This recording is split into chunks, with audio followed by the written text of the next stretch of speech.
All right, welcome everybody, and thank you for joining us today for today's webinar. We're going to be talking about careers in business brokerage, helping entrepreneurs buy and sell businesses.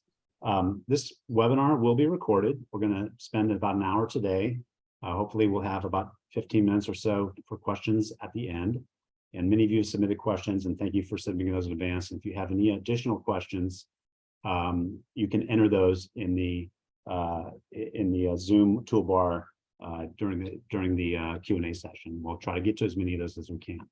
So I'm Bob House. I'm the president of BizBuySell. I'm happy to presenting this information in partnership with IBBA. We have a number of people from the IBBA joining us today. And I wanted to first clarify, sometimes there's some confusion about what's BizBuySell. Is BizBuySell a brokerage? We are not a brokerage. We are simply a marketplace where buyers and sellers can transact businesses, market businesses, and find businesses, and brokers are our customers. And so with that, I'm going to introduce kind of the speakers today. Again, I'm Bob House. We have Len Crick, who's a longtime business broker, president of Sunbelt Business Brokers in Las Vegas, and former IBBA board chair. You'll find that everybody here is either a current or former IBBA board chair. And I'll tell you a bit more about the IBBA in a bit. Kyle Griffith is joining us as well, managing partner at the New York Business Brokers Group, and the current board chair. Lisa handles the Market Pulse report for the IBBA. She's the president, founder of Delta Business Advisors. She's a former board chair. And we also have joining us Kylene Golubsky, who's the executive director of the IBBA. So with that, I'm going to continue and let you know a bit about what we're going to cover today. So today we're going to be covering, I'll quickly go through a number of things on business brokerage, just to give you a high-level perspective. I know a lot of you are looking for business opportunities, and business brokerage might be something that you want to consider. You're looking, a lot of you, we've emailed you because you've inquired about businesses on BizBuySell. Well, business brokerage is another type of business you could buy or own and make a living at. So we want to explore whether this might be a fit for you. So I'm going to cover just some quick overviews about the industry, how you can enter it, some resources for becoming a broker, and then I'm really going to turn it over to Len, who's going to really cover the 9 reasons why business brokerage might be a good choice for you. And then finally, we'll have that roundtable and discussion at the end. So again, I think, a lot of your questions have been submitted in advance, will likely be covered in these slides. But again, if we don't cover them, go ahead and answer them at the end. Ask those in the Q&A section, and we'll answer them at the end if we have time. All right. Okay, business brokerage overview. What is business brokerage? Well, you basically help entrepreneurs buy and sell businesses. Most brokers, there are buy-side engagements, and those tend to be for bigger businesses, but most brokers work for the seller, try to source and find a buyer and qualify buyers that will buy and transition that business to the new owner. Why is business brokerage important, and what role do they serve, and why might you consider it? Well, this is a complex, emotional, and high consideration process. It has to work for both the buyer and the seller. And brokers serve a key role in ensuring business continuity, the right buyer fit, and the price and terms to make the deal work on both sides. So it's a complicated process to transition a business, and brokers play an important role in quarterbacking that transition. The industry needs more brokers to meet the demand that's out there. There are so many businesses coming online to be sold in the next number of years because of retiring baby boomers. And so there's a lot of opportunity out there and not enough brokers to meet all that demand. So who makes a good business broker? Well, if you're a business owner or a former business owner, you've walked in the shoes of owners, you understand the issues, you might be a great candidate for being a business broker. Some people that deal in real estate who are dealing with small businesses and commercial real estate, if you're interested in adding that to your services, and are willing to commit to the education and learn the craft of business brokerage, it might be a fit for you. If you just worked with small businesses and sold to small businesses, or in general have a really good background in sales, it might be a good fit for you. So again, we're just going to point you in the direction of some resources so you can explore whether this makes sense for your career path. Where can you do this? Anywhere, all over the country. There are business brokers in every location, in all markets, urban and rural. And many brokers are generalists, but you can also choose to specialize over time if you want to do that. There are some brokers that specialize just in restaurants or other industries or other specializations. And how do you go about doing this? Well, we hope to start to point you in the right direction with this webinar. So that's a very quick high-level overview. So how can you enter the brokerage profession? Well, there's a few ways. There may be other ways, but these are the primary ways. First is you might be able to you could join an established brokerage as an agent to kind of learn the ropes. And this might be a good strategy for those new to this arena and wanting to see if brokerage is right for them. So a lot of brokers will have agents that work in their office and will help sell the businesses. It's a great way to join a team that knows what they're doing and maybe learn the ropes of the business. You could also start your own independent brokerage practice. And that would be if you're pretty confident and committed and that you know that you want to do this. Certainly you could go down that route. We recommend a lot of education offered through the IBBA and other places, and you could take that path. Another route is maybe to buy a business brokerage franchise. There are a number of business brokerages that franchise themselves, and there you have a kind of known system, training, other peers that you can rely on, and a proven concept that likely increases your chance of success over starting your own independent brokerage. In fact, many of these kind of business brokerage franchises are customers of ours, partners of ours, and here are just a few of them. There are others that franchise, but here's some of the more known and bigger ones. And you certainly could reach out to these and learn more about the franchises that they offer for new territories. Or sometimes they might be reselling an existing territory. That might be an option for you. There's some educational resources that I wanted to point you towards. There's a lot to learn in this industry. The IBBA is your starting point. They're the largest kind of association for the industry. They're focused on Main Street deals primarily, and lots of education, certification, and training available to you through them. The M&A source is for larger businesses, lower middle market businesses, and a lot of brokers start in the IBBA and then kind of move up to the M&A source after they have done a number of deals. Business Brokerage Press is a fantastic resource of both tools, content and information, and services designed specifically for business brokers. I recommend you check them out. And then Fast Start, Len is going to talk about his new broker training that can get you started in this industry, and he'll cover that in depth. A couple of quick books that are great reading that you might want to check out. The Complete Guide to Business Brokerage by Tom West. Tom is founder of the industry, and this is the kind of A to Z guide of everything you need to know about business brokerage. Glenn Cooper also writes an excellent book that for those looking to start out in the industry and be successful in it, and I recommend both. They're both available on the Business Brokerage Press website at the link below. If you're not catching all this, don't worry. Again, this webinar is recorded, and I'm going to lead me to the next slide, which is we're going to do a survey at the end of this webinar, which will ask you to complete it and tell us what you thought of what you learned today, but also request more information on getting started. So rather than have to worry about taking all these notes, and if you complete the survey and you request that you want information, we'll send you this guide from the IBBA on business brokerage, but we'll also send you the links to all these other resources so that you can very quickly get started. So please take the survey at the end of this webinar. With that said, I'm going to now give control to Len. And again, Len's gonna cover this material, and then after Len's complete with his section, we're going to open it up for Q&A and have a panel discussion with the rest of our panelists. So Len, I'm gonna let you kind of take this over for now. I've just shared screen with you. Great, thanks, Bob. So Bob and I have gone back a few years. We've done workshops together at the IBBA, and BizBuySell, BizQuest and LoopNet are just fantastic. They are an essential tool in our industry, and we're so happy that they would help promote our business because we need some more business brokers. The average business broker who joins the IBBA is over 50 years old, and we need some young blood, that's for sure. As you can see, I've been heavily involved in the business brokerage industry for a long time, and I wrote the following slides. I now spend my time training people, coaching people. I retired from active business brokerage after 20 years, and we'll talk about that a little bit later. Okay, let's see if I can get this to move.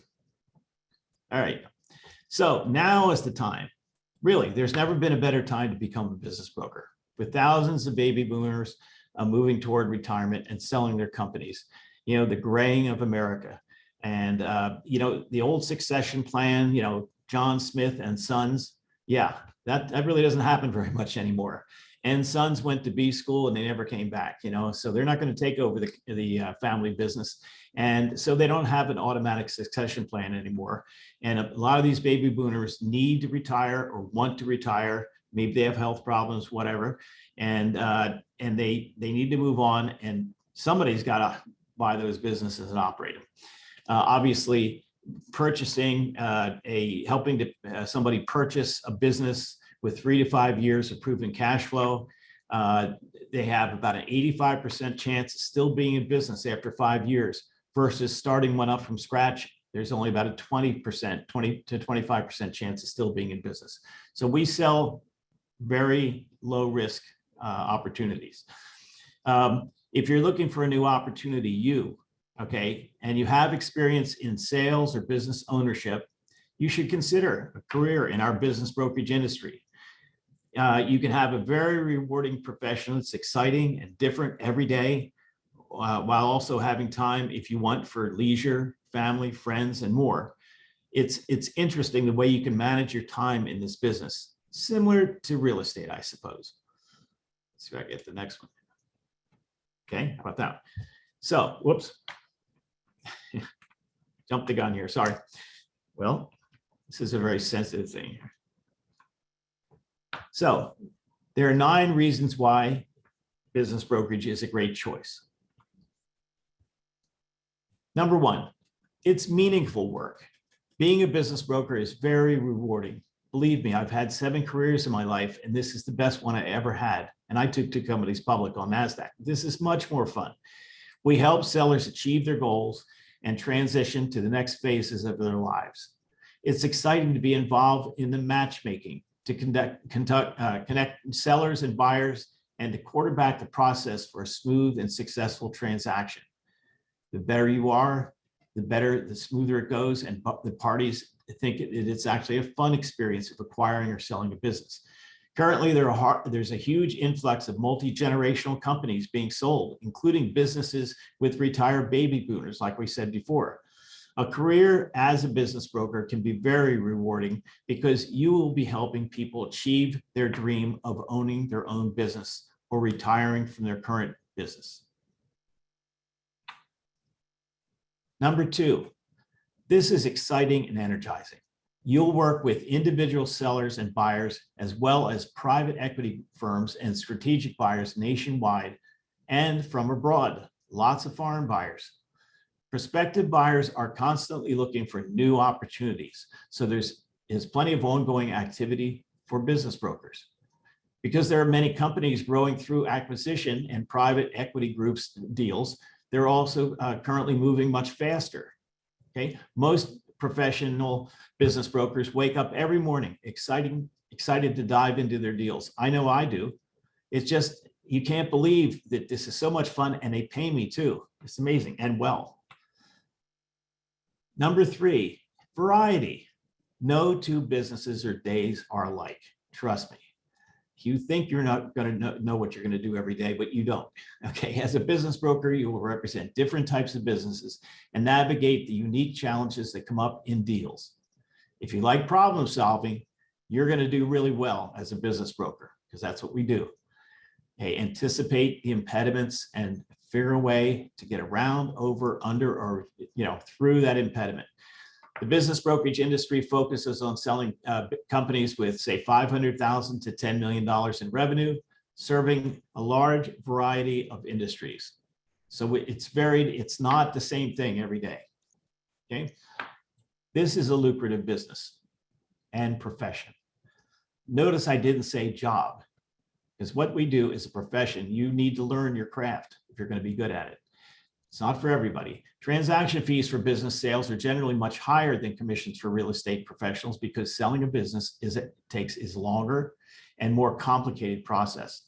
Most business brokers also sell the commercial real estate owned by a business owner as a package. In other words, if the business also owns improved real property, we also sell that. The average business broker earns a six-figure salary. In fact, top earners in this field make more than $1 million per year. I know someone who made $2.2 million last year, and they did a lot of smaller deals, not just the big ones. Not everybody makes that, though. You have to be good. Work-life balance, okay?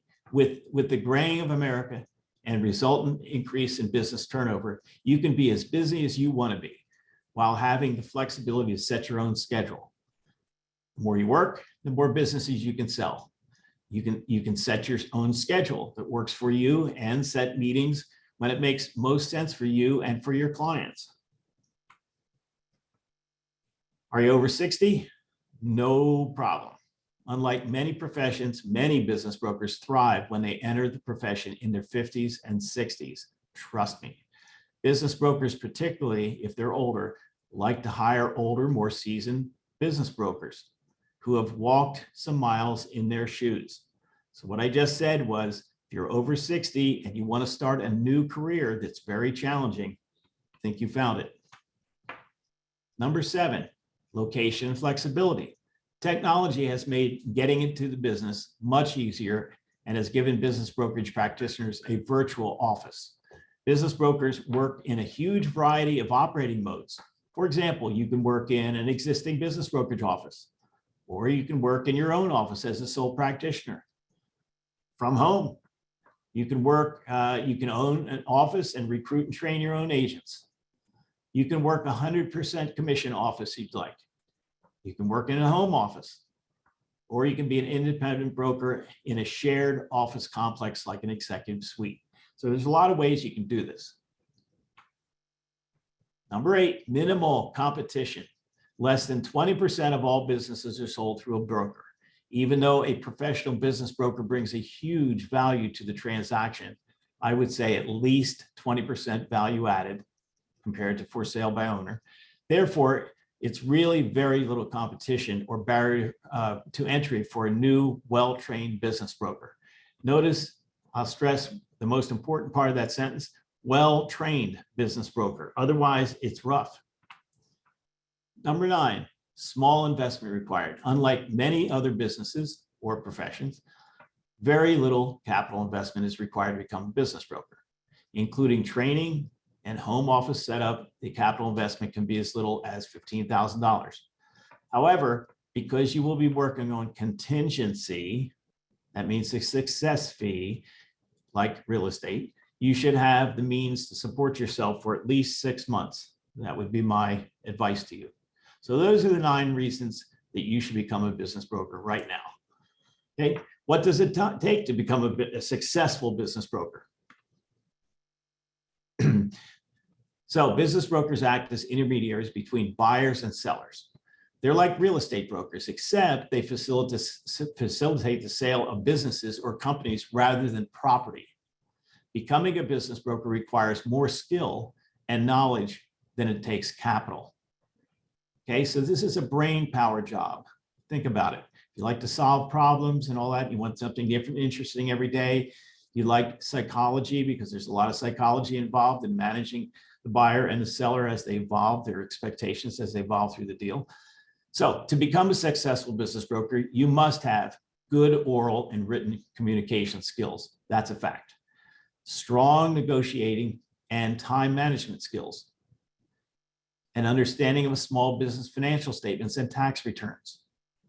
The ability to relate to prospective sellers and buyers because you relate with them all the time. You're the quarterback of the transaction. You're running the deal. You manage and control the entire process. You are the gatekeeper to your client, the seller, for example. And the 3 Ps, I call them. These are, okay, project management, lots of patience, and lots of perseverance. So if these things look like what you know how to do or you want to do, or their characteristics you have, this might be for you. So the bottom line is this: if you are willing to put in the work, then a career as a business broker can be very rewarding, both financially and psychologically. You will help people achieve their dreams of owning a business or retiring from their current business. If you have the appropriate skills with proper training, a career as a business broker might be right for you. So if you want more information, here's a good place to go. Go to the International Business Brokers Association, IBBA. There's something called the Steps to Success program right on that website. That's a pretty good resource, I would say. So the International Business Brokers Association has some terrific video recordings. All you have to do is go to www.ibba.org, go to the tab that says Become a Business Broker, and up will come a page that has these, let's see, how many are there? Eight videos. Okay, and these are really good. I'm not going to go through them with you, but I can tell you, all you have to do is click on there and you're going to get a terrific presentation on these various aspects. Is business brokerage right for you? Comparing real estate, right? Paths to business brokerage, and so forth. You'll like this. This is good. So, great sources for business broker training. Training is the key, obviously. Option one, join the IBBA. Complete the 68 hours of training. Obtain your certified business broker designation. That is it. That is our industry designation for what we call Main Street business brokerage. These are for smaller deals, not merger and acquisition. There's a separate one for that if you want to go on and tackle the bigger businesses. Okay, so join the IBBA, complete the 68 hours of training, pass the test, etc., and obtain your CBI. That is option number one, I would call it. I did that. Option number two. So I decided when I retired from business brokerage, I would try to get some good training for people. And so I started a thing, I developed a thing called Fast Start, new broker training program. So this is an online system. It's comprised of 3 distinct learning tracks and 27 modules.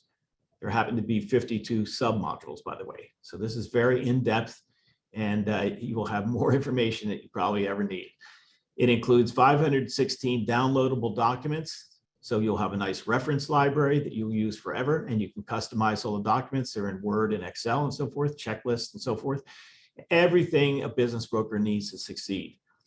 After completing the first 2 learning tracks and passing the quizzes, oh, by the way, did I mention you have to pass the quiz to progress through the modules? Sorry about that. The learner earns the designation accredited business broker, and once you get done all 3, accredited senior business broker. So if you want more information about that, go to www.faststart.training. I guarantee you'll like the content. So remember to take the survey following this webinar. Rate how today's webinar met your satisfaction, request more information, right? Receive this complimentary guide from the IBBA. Yeah, and now Len, let me take over from here. Go for it. Thank you very much. That was awesome, and appreciate you sharing that great information. So, so yeah, just we got through our presented content ahead of schedule, which is great. Just a reminder, there was a lot of information thrown at you. Take the survey afterwards. We'll package it up really nicely and with a PDF for this guide to getting started in the profession, as well as all the links that Len and was shared in the deck, and we'll send that to you if you're interested, if you think business brokerage is something you want to follow up on and explore further. So with that, let me get back here. We're going to turn to kind of our roundtable. I'm going to stop screen share so we can see everybody's faces on the screen here. And I'm going to turn it over to Adam, who's going to be our MC of questions. And I know, Adam, there's a bunch of questions submitted ahead of time, and hopefully we addressed a bunch of those with the content. But are there other questions that for the panel? Indeed. The experts. one of the biggest questions that we're seeing a lot of are just more of an explanation around the licensing, real estate license, what it takes, what criteria you need to enter the industry. Okay, 17 states require a real estate license. This is Len, to do business brokerage. And in the state of Illinois, there's a permit that you have to get. But from a practical standpoint, sooner or later, most business brokers do obtain their real estate, at least salesperson license, so that you can handle the entire transaction. So someone's asking, is there just some sort of national license, just one license that fits the entire US? I think I know the answer, but yeah. Nothing. No, Some states don't even require anything. no, but in Nevada, we require a business broker permit in addition to a real estate license. So Yeah, if I can add to that, I think actually that sort of lack of national licensing specific to the business brokerage profession is why it is so important that the individuals in this craft are dedicated to education and skill development. You know, it really, I think everyone who enters this profession takes on sort of a responsibility of, you know, the rising tide lifts all boats. And that's a big thing that we at the IBBA focus on in our programs and services and benefits and whatnot. It's supporting the success of individuals. And then at the same time, and through that, advancing the profession and maintaining high standards. and I can tell you that, you know, I joined the IBBA many years ago, and obviously was very, very, very, active in it. But I can tell you one of the greatest things about the IBBA is you come in completely fresh. You're a neophyte, you know no one. By the time you leave that first conference, first of all, you've had a mentor take you around and introduce you to everybody. And you sit down and hear all the war stories. You go through all the workshops and the classes. You can't believe what you just stepped into is a completely different world. And yeah, exactly. And Adam, if I think I had a follow-up question on that. What if you're not selling the real estate? Do you still need a real estate license if you're in one of those 17 states to sell It businesses? depends on the state. It truly depends upon the state. Generally, you partition off that part of the transaction, and the licensee that you've joined with handles the either lease assignment, sublease, or new lease, or the sale of the improved real property. So Business Brokerage Press has done a great job in listing the states that require licensing. So maybe we can share that in the chat or the notes for everyone. Well, yeah, and we'll include that also in the information we send out to those who take the survey. Yeah, perfect. Okay, so we have a question around. So there's a lot of just curiosity, like, okay, I'm interested. How do I get started? Some of that around education, but then Alex Jimenez is saying there was a mention of needing approximately 15K for startup capital. So what's that startup capital? What do you use? What are your expenses when you get started? Okay, so I think that there are a lot of basic things that you need, such as a website. So you want to develop a website, right? You need marketing collateral material when you go out prospecting for a new listing. And I think you need obviously the basics of an office, like stationery and all that. And you'd probably want to have a logo, and there's just a lot of little things. But I think the education is probably about, is a portion of that. Depends on which way you go. The Fast Start program is very, very inexpensive, by the way. I did that on purpose. I've been criticized for putting the price point so low, but it was because I wanted to have everybody be able to get good education in business brokerage. Yeah, the cost also, I'm sorry, again, were you still speaking? Yeah, go. Yeah, the cost also varies depending on what level you enter the industry, right? So if you're looking to start your own brokerage, there's often some legal costs, and to get going, if you want to purchase a franchise, there's some costs there associated.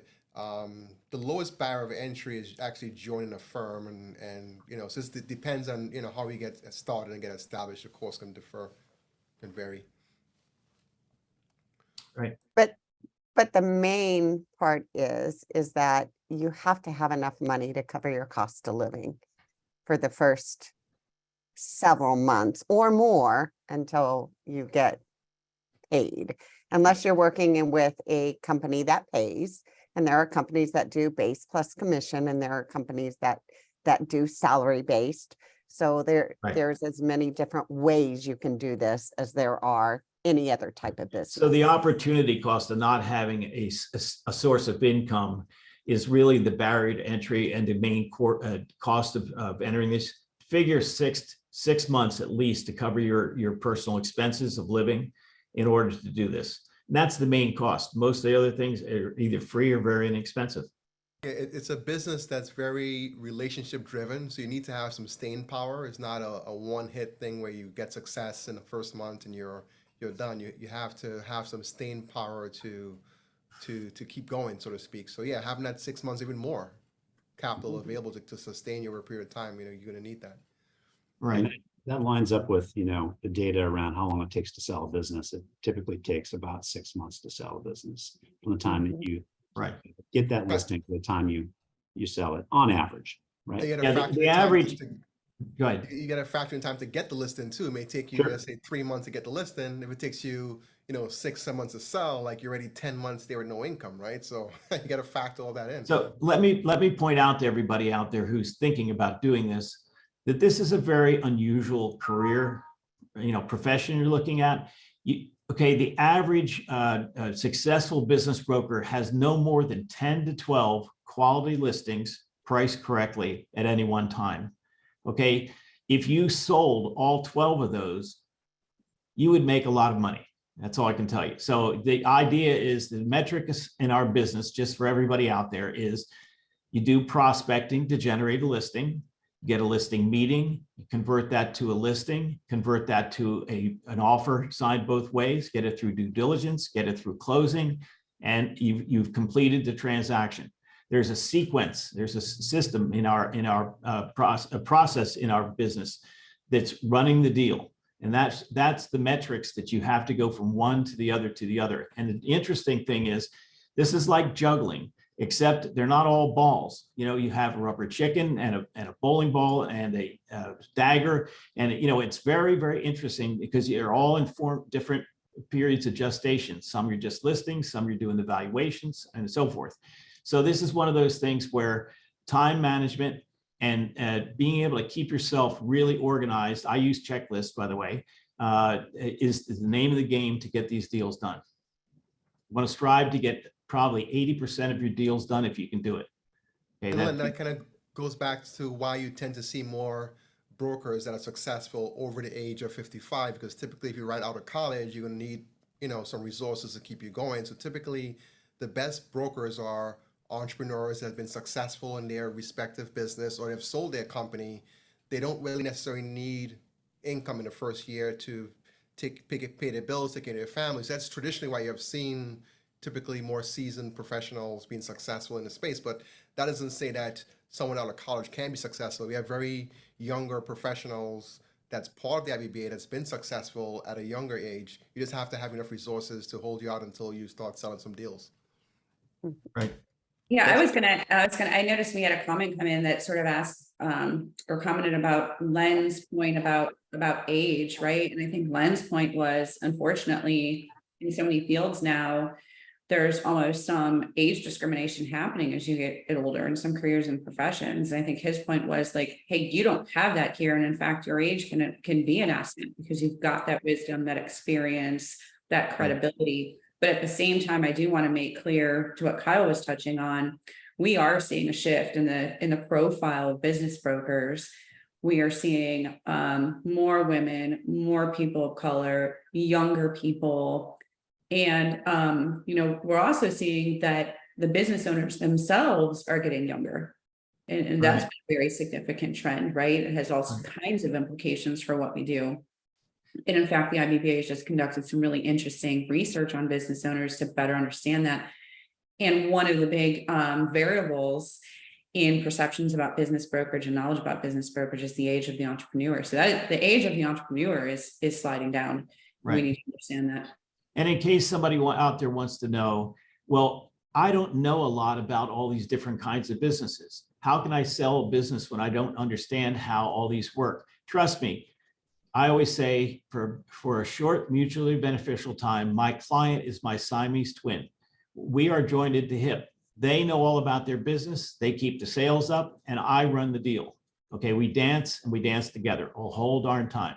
Okay, so you stay very close to your client. And all I can say is you do not need to be a specialist in any, it might help if you're going to sell nothing but hotels to be in the hotel business. But if I were you, I would tend to be a generalist. And what you know how to do is run a transaction efficiently and get the most money pre-tax proceeds from the deal for your client as possible. And you don't have to understand how every single business works. That's what your client's for. And in some cases, I have personally hired industry experts to help me sell certain businesses that are highly technical.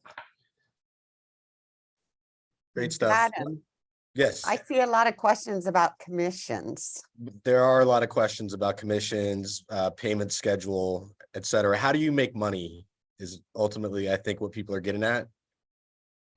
Successful transactions, that's the answer. And there's this little thing called the Sherman Act that says you can't price fix. So we cannot talk about commissions per se, but there is a huge range of commissions out there. However, it's like the stars in the sky. People charge what they want to charge. People pay what they want to pay. It's all over. There is a standard and it typically ranges. You will see that out there in all types of documents from about 10 years ago from the business brokerage press and so on before this became a law. And it ranged, what was it, Kyle? A low of 6-7% to a high of 15%. Yeah, that's about right. Yeah. And the other thing is, yes, as the deal size gets bigger, typically the percentage gets lower. Right. Yeah, like a sliding scale. Right. And I know too, like you guys could talk more granular than I can about this, but some firms do charge an upfront fee, which can be applied towards, against the success fee later on. But more and more that's becoming justifiably so, because there's a lot of front end work that you do with your client when you first take them on. So that's there's so many models out there. Right. And also let's point this out. Okay, we always talk about success fees. So you get paid when you do, you're successful in completing your transaction, getting your client to their goal. Fine. But in my training program, I have an entire module about how to make money on businesses you reject. In other words, ones that don't meet your standards and you don't take them as a listing. There's an entire consulting field out there to make plenty of money on the ones that you don't represent on a success fee. I've made a lot of money doing that. And I have an entire program just based on that. So you need to make money. It turns out that in business brokerage, everybody out there, remember I said this today on July 25th, 2023.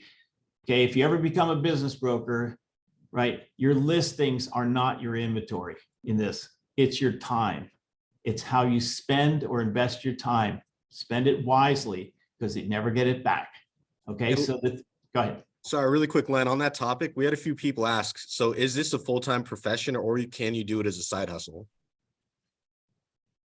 When you start out, it's got to be full-time. You've got to learn.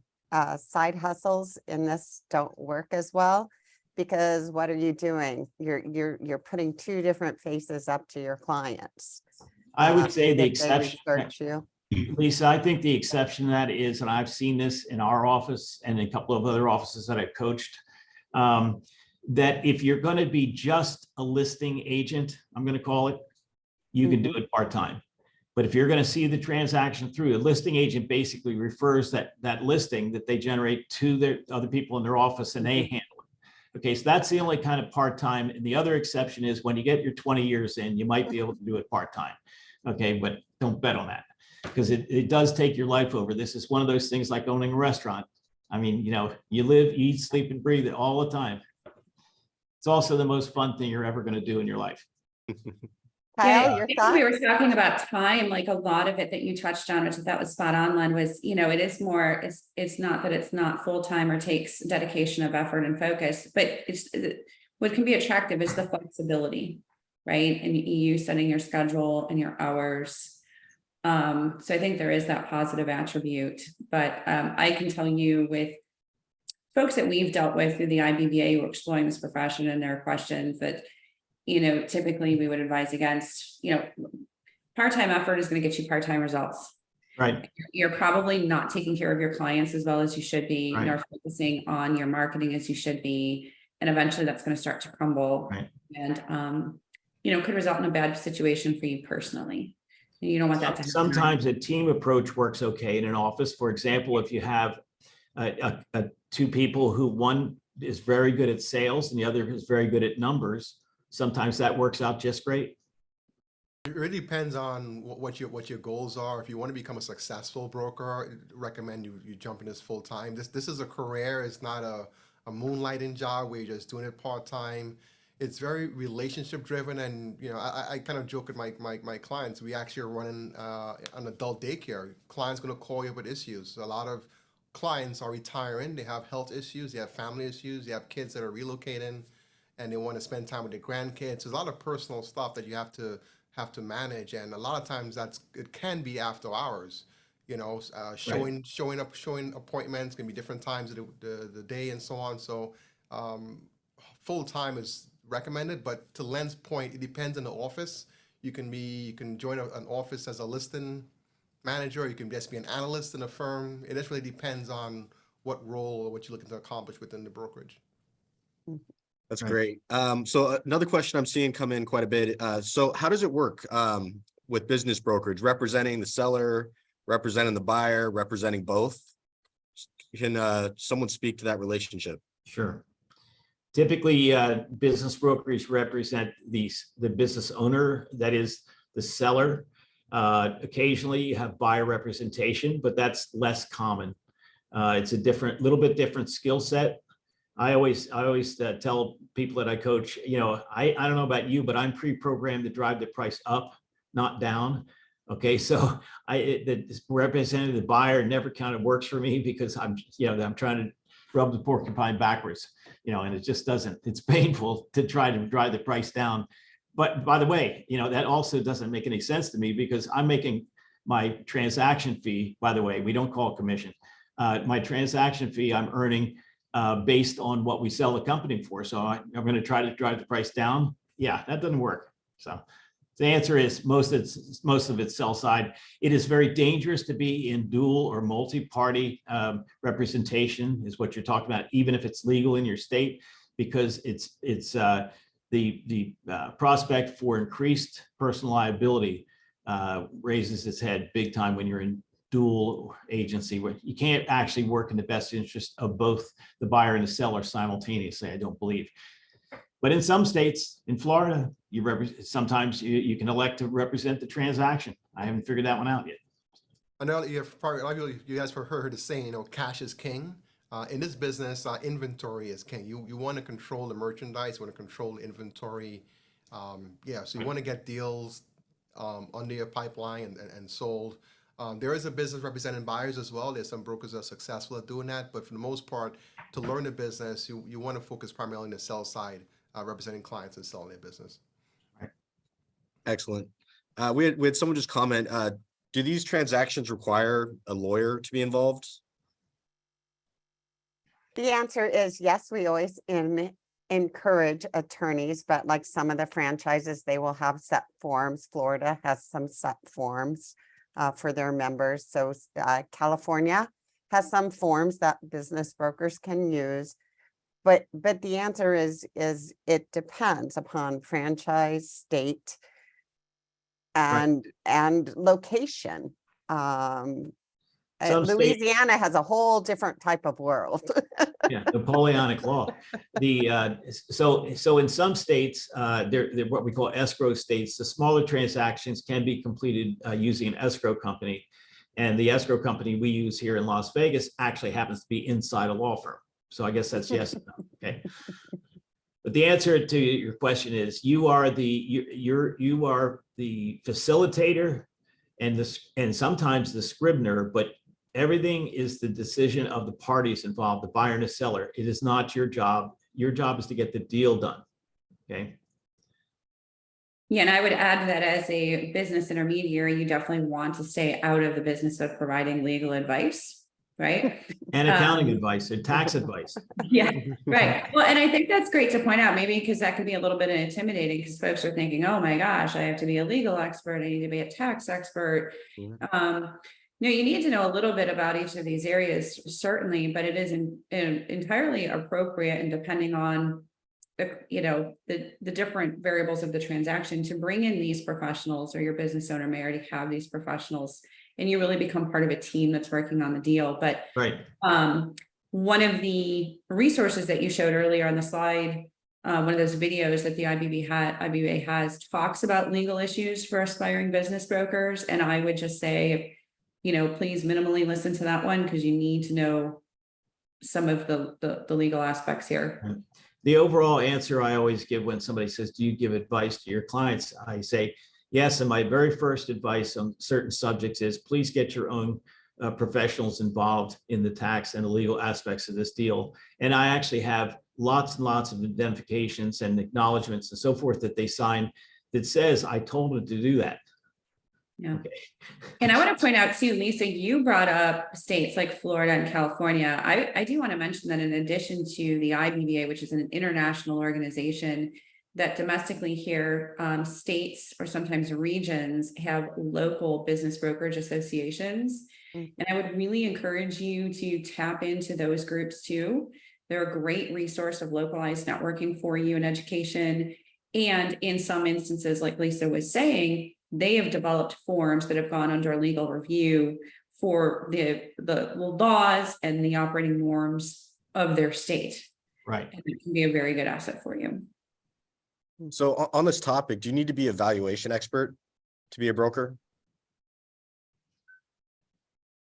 I wouldn't say an expert, but you have to be very knowledgeable about that. If you take a look at the certified business broker, certified business intermediary designation, you'll see that 21 of the 68 hours, I believe, if I'm not mistaken, are on the financial end of this, pricing and all that. Okay, so the answer to your question is there are a lot of tools on your tool belt that you have to have. Some used more often than others. Valuation used in every single deal.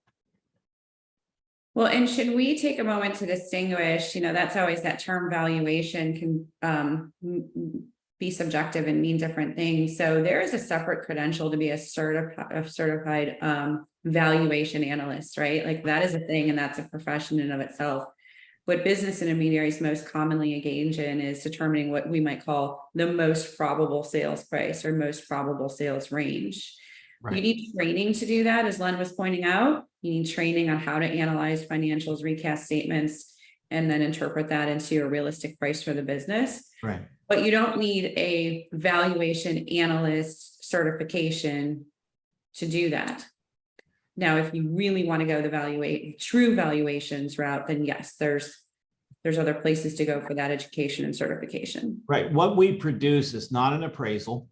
It is not an evaluation. It is not a valuation. It's called the broker's opinion of the most probable selling price. That is the document that we produce for everybody out there. It's a completely different thing. It's not based on standards that it's actually usually much more accurate than an appraisal.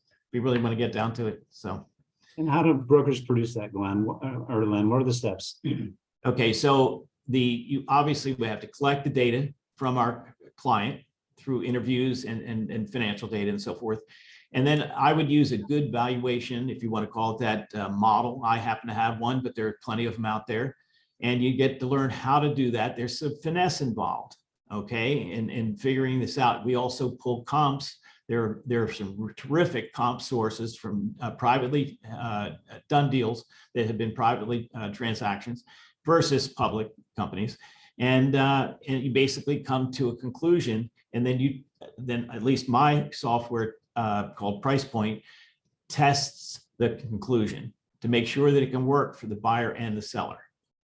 So it's a procedure, can I say? On the topic of valuation, it's actually a great way to generate some income before you even get a deal sold, right? And offering either valuation services, assessment services, or just because that's one of the first questions a business owner is going to ask you. What is my business worth? and you can say, hey, I'm not a CVA, I'm not an ASA, I'm not qualified. You have to have some knowledge of valuation, and that's why we have some great courses at the IBBA that you can take, and some summits on recasting financials. But in the beginning, while you're getting your first deal done, you can offer assessments. Some companies charge for that, assessment, or that most probable selling price report. Some offer it as part of their package, but there's another way that you could actually generate some income, before you Right. get your first deal done. Like I said, if it, on the ones businesses you reject, how to make money from them, one of the ways is to do valuations a la carte and charge them. The other aspect about that is somebody was asking about rules of thumb and so on. The IBBA has some amazing benefits that you get if you join the IBBA. And one of those includes the business reference guide. This business reference guide, as those of us amongst the industry, what do we call it, Lynn? The best book ever written by Tom West. And it gives you some overarching ideas about industries and so on. You don't have to be an IBBA member to get it. You can go on Business Reference Guide and get it from BBP, but it comes as online, comes as part of your membership with the IBBA. Right, which is an awesome resource. Matter of fact, if you add up, I'm sure Kylene could, and Kyle could do this for you right now, but we don't have a slide to show you. But if you add up all the benefits from being in the IBBA, it's nothing. I mean, it is so great compared to what you pay for your membership. It's almost ridiculous. We're getting questions about that, actually, like, just explaining more about the IBBA and what, people are offered and helping ensure their success. Yeah. and Right. whatnot. So I don't know if you want to take a few minutes to just expand on that. Sure, I'd love to. Basically, we exist to support your success as a business intermediary. And what we do is really based upon two fundamental beliefs. One, that the successful transference of businesses is absolutely essential to sustaining and growing communities locally, nationally, and worldwide. Len said it, and I can't say it enough. This is important work, because when a business does not successfully transfer, the ripple effect of that is huge. And then conversely, when a business does successfully transfer, that's such a positive ripple effect. And then our second belief is that in order to do that well and achieve the best outcome for all parties involved, a business intermediary, a trained, skilled business intermediary, must be involved. So our role is to come with the education and the certification and the benefit programs and the resources to help you learn the craft and be successful. And then also we focus on raising awareness of the profession, the knowledge that a business intermediary exists and is a distinct professional from a real estate agent, a CPA, an attorney, and again, has to be included as part of this process to get the best outcome. So again, we focus on education, certification, benefit programs and resources, industry awareness, and then a lot of what we do, I think it's education, but the conferences Len was talking about and the networking things are really designed to help you tap into the knowledge pool that exists with your fellow peers. And that's one of the things that I can tell you about this industry that has amazed me from day one, is that how generous and supportive the business intermediary profession really is. They want to see people come in here who are dedicated to doing this well and succeed at it. Because the really good ones know that competition is not the problem amongst each other. That's not the issue. It's I would say what our challenges are making sure that business owners know that they need to be using a business intermediary and using a good one. It's not each other, and so we really support each other's success. That's right. That's great. Having access to seasoned brokers like the folks you see here on the screen, Len, Lisa, myself. I mean, the wisdom there is essentially priceless, right? You can learn everything you need to know about business brokers from a book, but getting access to the brain trust and the mastermind of folks that are part of IBA, it's priceless. So between our conferences and the local chapters and so on, you definitely want to plug in. That's what I did. I wanted to accelerate my success in the space. So just jump all in, meet folks like Len and Lisa. I've learned a lot from them both, from the two of them. You're going to meet a lot of great people. It's been very, very successful in this business. And some things you can't really learn on your own. Sometimes I mean, in our business, one of your slides, Len, like almost every deal, every day is different. And there are things that come up. And even I've been doing this for 14 years now. There's things that come up that I still have to scratch my head and, make a phone call to one of my colleagues to, hey, can you walk me through this? What are your thoughts? Have you had the same situation before? So having that network of other professionals that have done this before, it's very helpful. That's excellent. So we have about 4 minutes. So Derek Rogers says, when can I start? And I think a lot of people are thinking the same thing, like very interested. The one question is, okay, so I want to get started in this industry. I have resources. How do I find sellers on one end? And then how do I find buyers on the other end? That's coming up quite a bit here. I'd say if you're just starting, that's not where to start. Where to start is to learn how to do that and get the marketing collateral material and everything else ready to go. It's like you don't go into battle until you got the ammunition for the gun. You know what a gun looks like and all that stuff. Okay, so I don't think you could just start right out. I think you need to learn your craft, and maybe you need to have a mentor, or maybe you need to work in a firm for a while that's already established and walk in those shoes a while and see how it's done. Okay, I'm not saying you have to, but I do private coaching all the time for people, and they're from a dead start. They don't know anything about business brokerage, and it take them all the way up to doing their first transaction. But you don't just jump into this thing and say, okay, let's get some listings. Okay, well, now what are you going to do? Now, how do you run the deal? What parts of the deal? How do you do the presentation? How do you do the valuation? All that stuff. You need to learn your craft. It's a profession, and you need to treat it with respect like that. And at some point, you're gonna have done all that and need to do those things about, how do you market to find owners that are looking to sell, and how do you find the buyers? And clearly, that's probably a whole other set of another webinar or two. Right. Yeah, I was going to say that's a difficult question to answer too, Bob, because everybody's starting point is a little bit different. Once you may have big skill and knowledge gaps, or you might have small skill and knowledge gaps to fill, right? Depending on what you're currently doing and transitioning from, and everybody's a little bit different. I know people like some actionable things, and I'll throw a couple out there that might be helpful. Again, go through the IBBA's resources about becoming a business broker. If you're thinking about getting into it and you think you know everything you need to know about the profession, I would challenge you to take our business broker knowledge assessment. I think you can take it up to 5 times, because that will help you maybe identify some areas where you do have some skill or knowledge gaps and give you a game plan for filling those in. And then likewise, there's something called a Foundations online course. It's going to give you the glossy overview of what you need to know as a business intermediary in each of the functional areas, and really could be a good tool if you're early stage making your decision. Somebody was asking specific about listings, and I can just tell you that the IBB has a course called 119 Thriving in Your First Year of Business Brokerage that is almost exclusively about getting your marketing plan together to get listings. Right. And we've seen reviews come in from that course. People are in the middle of taking the course saying, I'm following the game plan and I already have listing appointments booked. So if you're looking for something actionable and tangible to walk away with today, specific on getting listings, it's probably the best resource that I can direct you to.